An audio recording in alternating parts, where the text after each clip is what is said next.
வணக்கம். ஒரு நிமிஷம் யோசிச்சு பாருங்க. நம்ம வாழ்க்கைய நாம தான் தீர்மானிக்கிறோமா? இல்ல நம்மள விட பெரிய ஒரு சக்தி, அதாவது கிரகங்கள் தீர்மானிக்கிறதா? அப்படி சொன்னா நம்புவீங்களா? இன்னைக்கு நம்ம பார்க்க போறது ஒரு ரொம்பவே சுவாரஸ்யமான ஒரு விஷயத்த பத்தி. நாகதோஷம்னு ஒரு பழங்கால நம்பிக்கையை ஒரு புது அறிவியல் கண்ணோட்டத்துல பார்க்க போறோம். வாங்க நேரடியா விஷயத்துக்குள்ள போலாம். இந்த ஆய்வு சொல்ல வர அடிப்படையான விஷயம் என்னன்னா, நம்ம வாழ்க்கை, நம்ம எடுக்கிற முடிவுகள், இது எதுவுமே நம்ம கண்ட்ரோல்ல இல்லையா? எல்லாமே வானத்துல சுத்திட்டு இருக்கிற கிரகங்களால தான் தீர்மானிக்கப்படுதாம். கேக்குறதுக்கே ரொம்ப ஆழமான விஷயமா இருக்கு இல்லையா? சரி, இது எப்படி வேலை செய்யுதுன்னு இந்த ஆய்வு சொல்லுதுன்னா, ஒவ்வொரு கிரகமும் அதோட சொந்த வேகத்துல போயிட்டு இருக்கு. ஒன்னு வேகமா போகும், இன்னொன்னு மெதுவா போகும். இந்த வேக வித்தியாசம்தான் நம்ம வாழ்க்கையில நாம எதிர்பார்க்காத மாற்றங்களை உருவாக்குதுன்னு சொல்றாங்க. இந்த மாதிரி ஒரு குழப்பமான சூழ்நிலையில தான் மனுஷனுக்குள்ளேயே ஒரு கேள்வி எழும்புது. நான் எதுக்காக பிறந்தேன்? என் வாழ்க்கையோட அர்த்தம் தான் என்ன? அப்படின்னு. அதாவது சிம்பிளா சொல்லணும்னா, நாம எல்லாருமே கிரகங்களோட கையில இருக்கிற பொம்மைகள் மாதிரிதான்னு இந்த ஆய்வு சொல்லுது. அந்த கிரக சக்திகளோட பிடி அவ்வளவு வலுவானதான். அதனால நம்மள சுத்தி இருக்கிற பெரிய பெரிய உண்மைகளையோ இல்ல பிரபஞ்ச ரகசியங்களையோ நம்மால புரிஞ்சுக்கவே முடியாம போயிடுதான். அப்போ ஒரு கேள்வி வருது. கிரகங்கள் நம்மள எப்படி கண்ட்ரோல் பண்ணுது? சும்மா கிராவிட்டி, அதாவது ஈர்ப்பு விசையால மட்டும்தானா? இல்ல. இந்த ஆய்வு அதுக்கும் மேல ஒரு அறிவியல் ரீதியான விளக்கத்தை கொடுக்குது. அது என்னன்னு பார்க்கலாமா? சரி, இது நம்மள ஒரு முக்கியமான கேள்விக்கு கொண்டு வருது. எங்கேயோ கோடிக்கணக்கான மைல் தூரத்துல இருக்கிற ஒரு கிரகம் இன்னைக்கு நான் என்ன சாப்பிடணும்னு எடுக்கிற முடிவை எப்படி பாதிக்க முடியும்? யோசிச்சு பாருங்க. இந்த பிரபஞ்சத்தோட செல்வாக்கு ஒரு தனிப்பட்ட மனுஷ மேல எப்படி வேலை செய்யுது?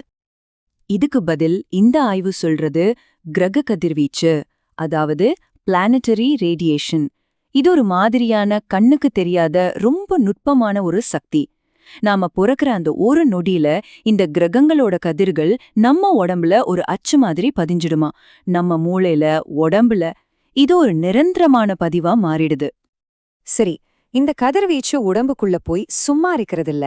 அது நம்மளோட குணத்தை, திடீர்னு வர கோபத்தை, நம்மளோட சிந்தனை ஓட்டத்தை எல்லாத்தையுமே இதுதான் தீர்மானிக்குதாம்.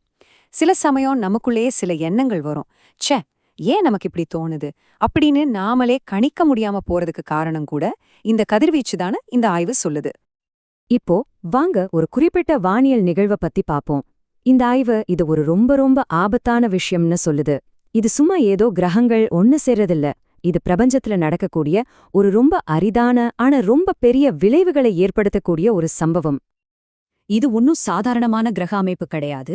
இந்த ஆய்வு என்ன சொல்லுதுன்னா, 3 முக்கியமான கிரகங்கள், அதாவது சனி, ராகு அப்புறம் கேது, இது 3ம் ஒரே நேர்கோட்ல வர்ற ஒரு ஆபத்தான நிகழ்வை பத்தி சொல்லுது. உங்களுக்கே தெரியும், ராகுவும் கேதுவும் நிழல் கிரகங்கள். இந்த 3ம் ஒரே நேர்கோட்ல சேரும்போது ஒரு விதமான நெகட்டிவ் எனர்ஜி, அதாவது எதிர்மறை ஆற்றல் உருவாகி அது நேரடியா பூமியை நோக்கி பாய்தான். இதுதான் அந்த ஆபத்தான சந்திப்பு. சரியா, இந்த இடத்துல தான் நாம இன்னைக்கு பார்க்க போற முக்கியமான விஷயமே வருது. இந்த குறிப்பிட்ட கிரக நிகழ்வு தான் நேரடியா நாக தோஷத்தோட சம்பந்தப்பட்டிருக்கு.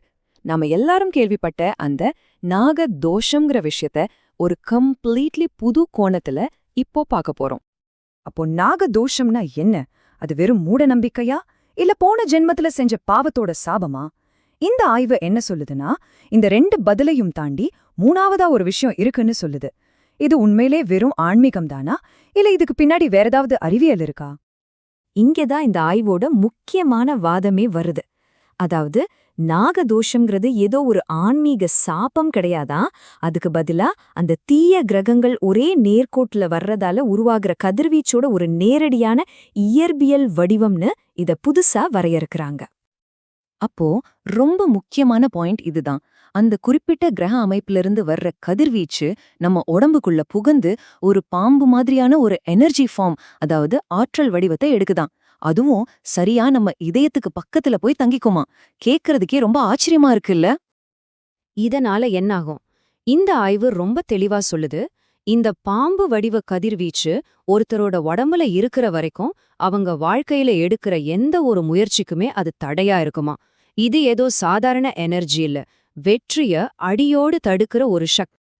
சரி, இந்த நாக வடிவ ஆற்றல் நிஜமாவே ஒருத்தர் உடம்புல இருந்தா அதனால என்னென்ன பாதிப்புகள் எல்லாம் வரும்?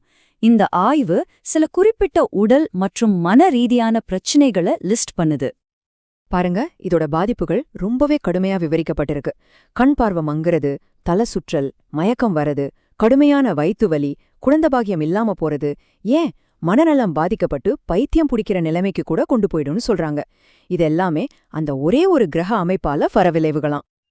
இதெல்லாத்தையும் ஒன்னா சேர்த்து இந்த ஆய்வு அதோட கடைசி ஒரு பெரிய தேரிய சொல்லுது. இது வானியலையும் நம்ம உடம்போட உயிரியலையும் இணைக்கிற ஒரு ஆச்சரியமான ஒரு முடிவு. இந்த ஆய்வு கடைசியா என்ன சொல்லுதுன்னா, இந்த கிரகங்கள் நேர்கோட்ல வர்றதிலிருந்து நம்ம உடம்புல நாக வடிவம் உருவாகிற வரைக்கும் நடக்கிற இந்த முழு விஷயமும் ஏதோ மேஜிக் இல்லையா, இது ஒரு பக்கா அறிவியல் உண்மையா. இத நம்ம பண்டைய சித்தர்கள் அவங்களோட ஞானத்தால அப்பவே புரிஞ்சுகிட்டு இதிலிருந்து வெளியே வரதுக்கான வழிகளையும் உருவாக்கி வச்சிருக்காங்கன்னு சொல்லி முடிக்கிறாங்க. கிரகங்களை ஜெயிக்காம மனுஷனால காலத்தை ஜெயிக்க முடியாது. இந்த ஆய்வோட இந்த கடைசி வரியோட இந்த பகுதியை நம்ம முடிச்சுக்கலாம். ஒருவேளை நம்மளோட விதிய நாம அறியாத ஏதோ ஒரு பிரபஞ்ச சக்தி தான் உண்மையிலே தீர்மானிக்குதோ? இத பத்தி நீங்க என்ன நினைக்கிறீங்க?